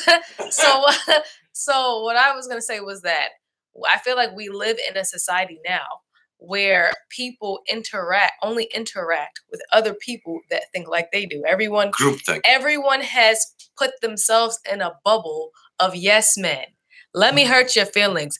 No, everyone's not always going to agree with what you think and the way you think it. And it's okay. No, it doesn't change the fact that you think the way you do it. It's okay. Nothing's going to happen. It doesn't make you smarter than anyone else. It doesn't make you more capable than anyone else. It doesn't make that person's opinion no longer valid because it's not the same as yours. It's just a difference in opinion. And it's okay. We can agree to disagree. That's fine. But what happens in situations like what's going on in politics is that you refuse to acknowledge that another opinion exists. And then you have what we have today. How could this happen? What do we do? What's going on? Because you were participating in groupthink and they were participating in groupthink and their groupthink beat out yours. So now what you going to do? Right. That's really what it boils down to. Yeah. So it's the tribalism that Kevin talks about on the show all the time. Mm-hmm. That we are, but the various parties created it. Right. And then you have subgroups of it. So listen, in the last look at the comment there by Rosa. That is what we are lacking today. Agreeing to disagree with respect. Absolutely. I think that Rosa hit the nail right on the head. But it doesn't serve, but be clear. It doesn't serve either party or the current people within those parties for us to agree. Do you understand, Dave? Yeah, I understand. So within those parties, the folks who are in upper positions, I refuse to use the word leader to describe any of them, but for those who are in influential positions, their greatest fear is to see you and I or you and Jen sitting and having a civil discussion around issues and not becoming emotionally charged. Right. See, because once you become emotionally charged, then what you do is go to your separate sides. And now when you go to your separate sides, well, they win all the time. Right. But at the point that you're willing to continue to stay in the center and have the discussion, well, now what you do, the more people that are in the center, what you do is you force those folks who are in influential positions in those different parties to come to the center to meet you. Mm-hmm. See, because they're all both at polar opposite ends, and they're waiting for you to clash and then to return to your corners where they are. And we have to resist that, and we have to continue to push toward the center. And then by doing so, we'll get them to come as well. I wanted to ask a question, Eric. Absolutely. Because there is a question that I feel like is general, but I feel like it's important because just in the future, and I know David doesn't want this to happen because David wants everyone to stay ignorant so Trump could be in for 6 years. But please, if you can answer the question of does the popular vote matter? And does it matter? Does my going to the polls on the presidential election day or any election day really make a difference? So what to be really honest with you, right? In New Jersey, because New Jersey is a blue state. Mm-hmm. And you look at the degree, the large number in which Hillary Clinton was gonna win. Mm-hmm. The vote in New Jersey mattered less. Okay. Right? The vote, and I'm gonna explain this to you guys. Mm-hmm. I'm not saying that don't go out and vote. Right? You vote. It's important for you to vote. Why is that? Why is it important? Well, it's important that for a couple of reasons, because you have folks who are looking at the votes and they're determining a tremendous amount by that of whether you care. So, example, you have a large number of women who come out and vote, right? Mm-hmm.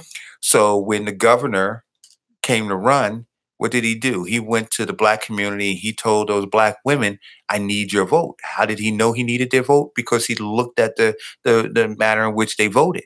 And he said that's the group that I'm going to go to. The polling data. The polling data, right? So the polling data is really important. But in terms of, if you're talking about a national election, you're talking about a presidential race, well, New Jersey's going to turn over whether you win by 20 votes or you win by 100 votes or 1,000 votes or 200,000 votes. Those electoral votes go to the winner, right? Mm-hmm. In some states, it's not winner takes sometimes, all. Sometimes it's winner take all. Sometimes it's a percentage based on, right? So in the states where it's a percentage based on, then yeah, every vote counts because you want to try to keep it close. And right? How many states is that? Is that a very rare thing? I don't know the number of states where it's not winner take all. Mm-hmm. But in swing states is where the vote. So in non-winner take all states, it's where you really pay attention to the vote. And in swing states is where you really pay attention to the vote. So if you say, does my vote count more if I'm in a swing state than it does if I'm in a deep red state or a deep blue state, then yes, your vote does count more. Every vote counts more in a swing state. And you can tell because you'll see the politicians, they'll spend more time in those swing states.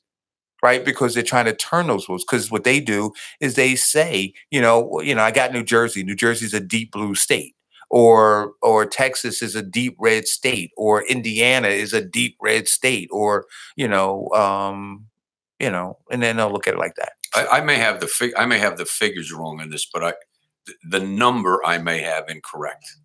But the Trump victory, I know I had correct. Showing the importance of the electrical vote or electrical. I'm in great shape now.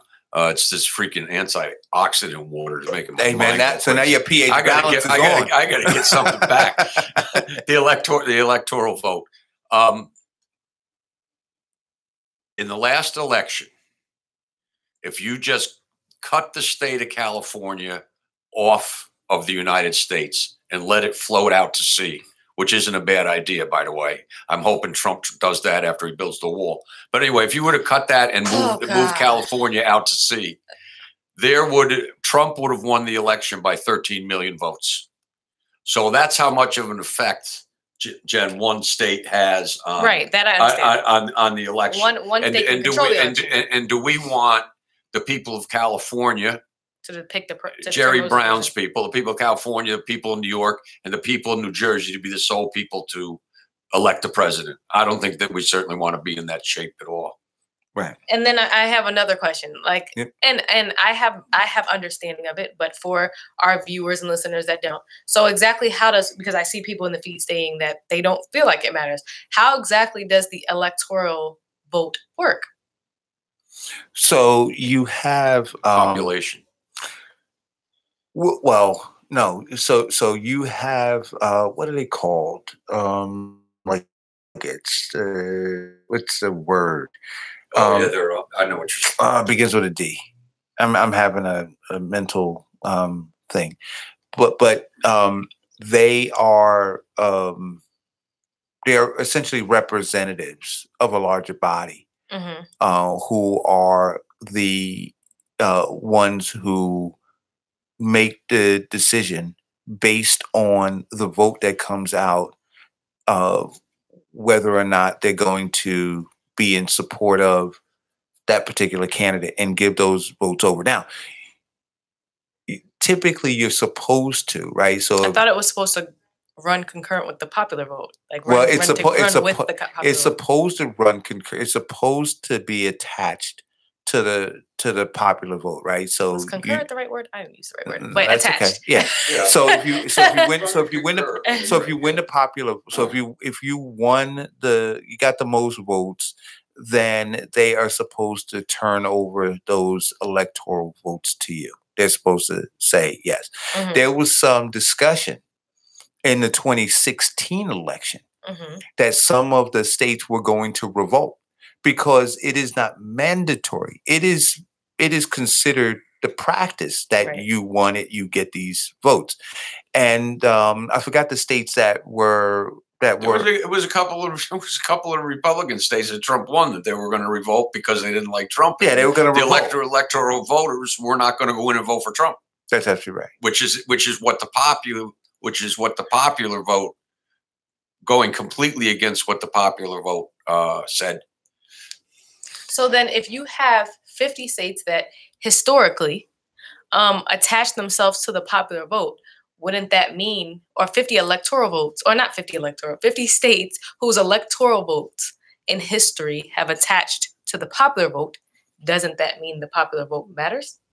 Say that one more time. If in fact, historically, the electoral vote has been attached to the popular vote, right? Does that not mean that the popular vote would then matter at that point? Shouldn't you vote if that has historically been the way the electoral votes are placed or made? Again, if you're in a deep blue state, Jennifer Charles knows that Hillary Clinton's going to win New Jersey. Right. So you're asking, what does it matter for Jennifer Charles to pile her vote on the millions and millions of votes? Or California. Use California as an example. Right? So what difference did it make if Hillary, I forgot how many votes she I know won by. I know in Bloomfield it was 4-1. So she won New Jersey by a ton. Is that what you're talking about? Or you're talking about California? So in Bloomfield, she won Bloomfield 4-1. So the question that you would say, if you were a Bloomfield resident, did it matter for you to come out and vote for her? If statistically you knew she was going to win 4-1. Again, I would say, can you change that? Is that something that you can change by coming out? What way? Can you change it being a blue state? Is that possible? You would have to have an enormous number of people come out in order to do that. Okay. Right. So the likelihood, and I'm not saying that it's not possible, because you have a lot of states that were deep red states or deep blue states that are now purple states or pink states, meaning that they're shaded with a little more blue, or some of the states that were deep blue are shaded with a little more red. And that's based on the needs of those people and what those particular candidates who represent those parties are offering those people. I'll give you an example of that shading. When Nevada, for a long time, has been a deep red state.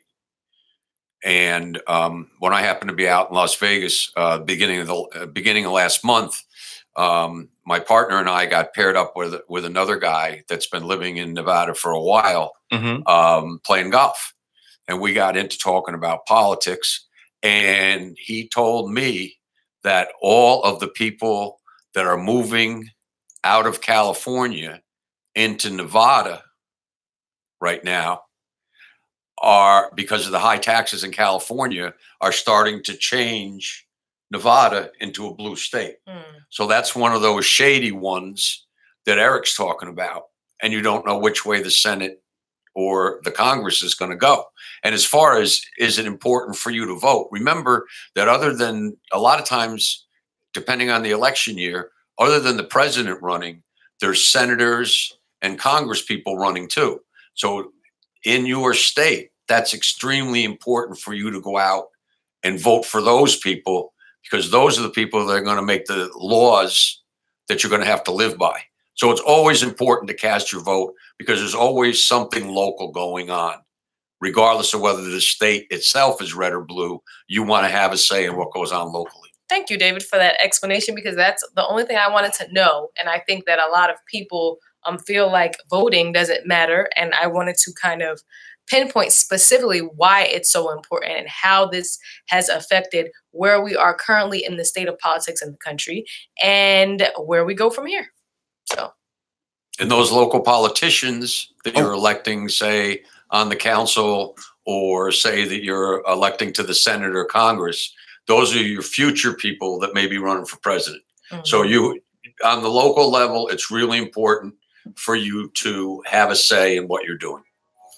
Hey, listen, time got away from me. I want to talk about Bob Menendez and Bob Hugin. We'll save that conversation for tomorrow. Go Hugin. Thank you, guys. Take that crook. Take that crook down. Hey, it's a neck and neck race, and we're getting both of them on the radio show. Good. But we'll talk about that tomorrow. Big Good. moves. Big move. Making boss moves on the boss radio show. moves. Take care, guys.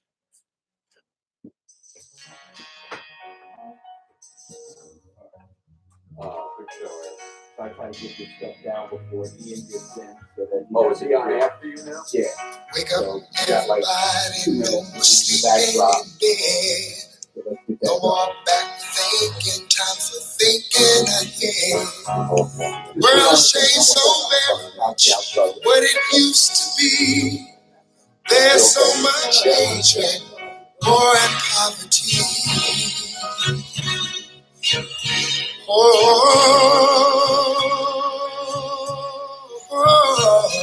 Wake up all the teachers, time to teach a new way. Maybe then they'll listen to what you have to say.